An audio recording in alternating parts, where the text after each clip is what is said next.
Porque paz depois da morte, perfeição para ser recebido por Deus, justificado só através de Jesus Cristo. O apóstolo Paulo, entendendo isso, na carta aos Romanos, no capítulo 5, no versículo 8 ao 11, é muito interessante, muito importante a gente crer e aprender o que Paulo está orientando aqui nesta carta aos Romanos. Ele diz assim: mas Deus prova o seu amor para conosco, em que Cristo morreu por nós, sendo nós ainda pecadores. Paulo está dizendo, Jesus não morreu por nós porque nós éramos bons.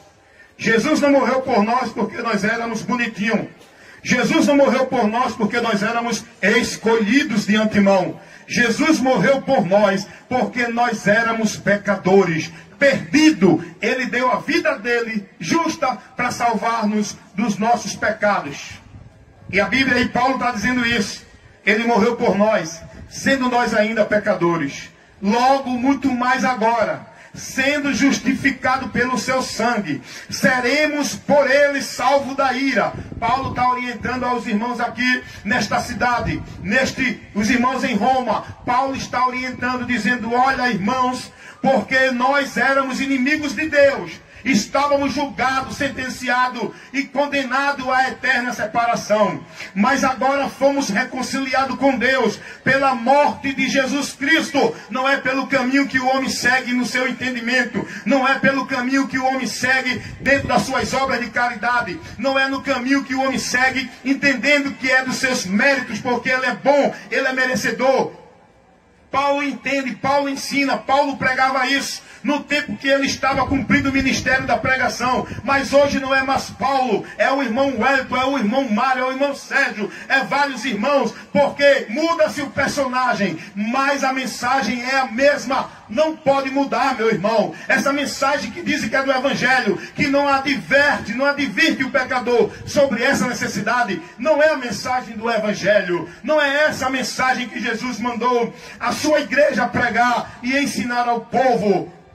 Paulo está dizendo: pelo sangue de Jesus, nós seremos por ele, por Jesus, salvo da ira. Que ira é essa que Paulo está advertindo os irmãos? Que nós seremos salvos da ira. A ira de Deus em relação ao pecado. E todo pecador que não se arrepender e não se converter, vai sofrer a ira de Deus pelo pecado. E Deus vai julgar o pecador sem misericórdia. Porque hoje ele é amor. E o amor dele foi manifestado para salvar. Mas o amor dele está em Jesus. Não é porque você vai chorar, vai se lamentar, que Deus vai passar a mão na tua cabeça. Sem Jesus, ninguém será salvo. Sem Jesus, ninguém tem o amor de Deus. Sem Jesus, todos sofrerão a ira de Deus sem misericórdia. Deus é amor porque Ele tomou uma atitude em prol do pecador. Ele tomou o lugar do pecador na pessoa de seu Filho Jesus Cristo. O próprio Deus, ali em forma humana, Deus conosco, o verbo que se fez carne. Ele é amor porque Ele tomou a nossa miséria. Ele tomou o nosso lugar. O castigo que nos traz a paz estava sobre Ele. Ele cumpriu a maldição do pecado para nos livrar desta maldição. Todos que crê nele, mas quem não crê, está reservado a ira de Deus, o juízo de Deus, o furor de Deus, o tempo de Deus agir neste mundo sem misericórdia. Porque Deus está dizendo ao pecador: vinde a mim, todos vós que está cansado e oprimido. Mas se o homem não ouvir a voz de amor, de misericórdia, o chamado de Deus para o homem receber o seu perdão, o homem continuar com seu coração duro, persistente, prevaricando, ignorando, zombando, debochando e afrontando a Deus com a sua forma de vida, de pensar, de entender, que não se submete à direção que Deus dá, o homem vai sofrer a grande ira de Deus que está por vir. É isso que Paulo disse. Nós fomos salvos, meus irmãos. Nós fomos salvos. Nós seremos salvos da ira de Deus. Aí no versículo 10 do capítulo 5 de Romanos, Paulo diz: porque se nós, sendo inimigos de Deus, fomos reconciliados com Ele pela morte de seu Filho Jesus Cristo, muito mais agora, estando nós reconciliados, seremos salvos, seremos salvos, seremos salvos pela sua vida. Jesus é o caminho da salvação. Eu fico triste quando vejo pessoas seguindo outros caminhos, entendendo que vão encontrar paz com Deus depois da morte. Não adianta nenhum líder religioso dizer que Deus a tenha no bom lugar. Não adianta nenhum sacrifício, cerimônia ou ritual pela alma de quem morreu. Quem morreu sem Cristo, o destino é certo. Não é eu que estou dizendo, não é religião que diz, é Deus quem nos adverte. Quem tem ouvido para ouvir que ouça, quem crê que creia, quem deixar de crer que deixe, pois o que vai prevalecer é o que a palavra revela. E a palavra de Deus revela de quem tem o Filho tem a vida eterna, mas quem não tem o Filho não tem a vida. Não adianta fazer homenagem, fazer situação, fazer sacrifício, fazer ritual, fazer penitência. Isso é ignorância de quem não conhece ou não quer conhecer a palavra de Deus.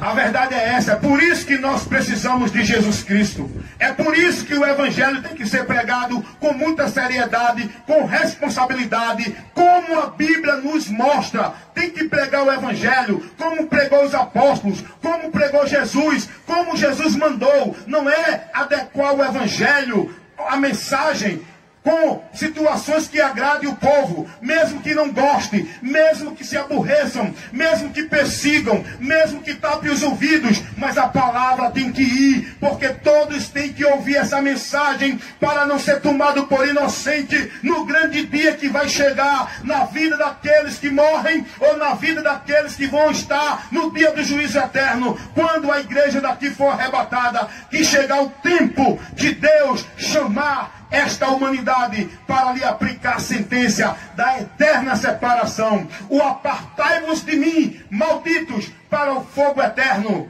preparado para o diabo e seus anjos. O homem vai para lá, porque não deu ouvido à voz de Deus, enquanto tinha vida, enquanto tinha tempo, enquanto Deus lhe deu oportunidade. Deus tem dado muito livramento às pessoas, não é para continuar vivendo na vida de pecado. Deus tem sido muito misericordioso, paciente, longânimo com cada um de nós. Seja bom ou ruim, Deus tem dado livramento a todos. Deus tem mostrado sua bondade a este mundo. Mas essa humanidade só tem mostrado ingratidão, deboche, afronta e zombaria sobre Deus. Incredulidade.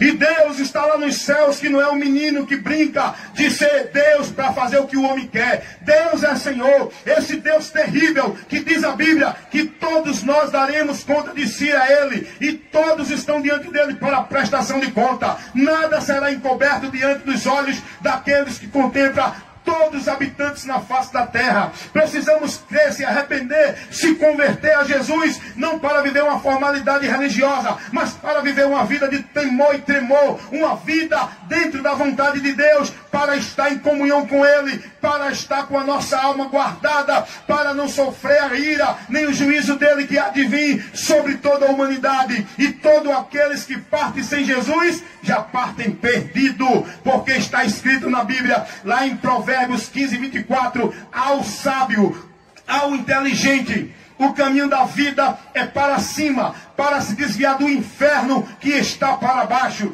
E esse caminho da vida para cima chama-se Jesus. João capítulo 14, versículo 6. Jesus disse: eu sou o caminho, a verdade e a vida. Ninguém vem ao Pai. E ao Pai refere-se até a vida eterna com Deus. Ninguém pode ter a vida eterna com Deus se não for por meio de Jesus. E Deus nesta noite adverte você com essa advertência da sua palavra, para convidar a sua atenção. Desperta, dá ouvido à voz de Deus. Ossos secos, ouve a palavra do Senhor para que vivas. Essa é a ordem de Deus. Que nesta noite Deus continue abençoando você. Vamos de hino, vamos de louvor, diante de uma observação, de uma orientação maravilhosa dessa, para nos advertir. Quem tem ouvido para ouvir, que ouça.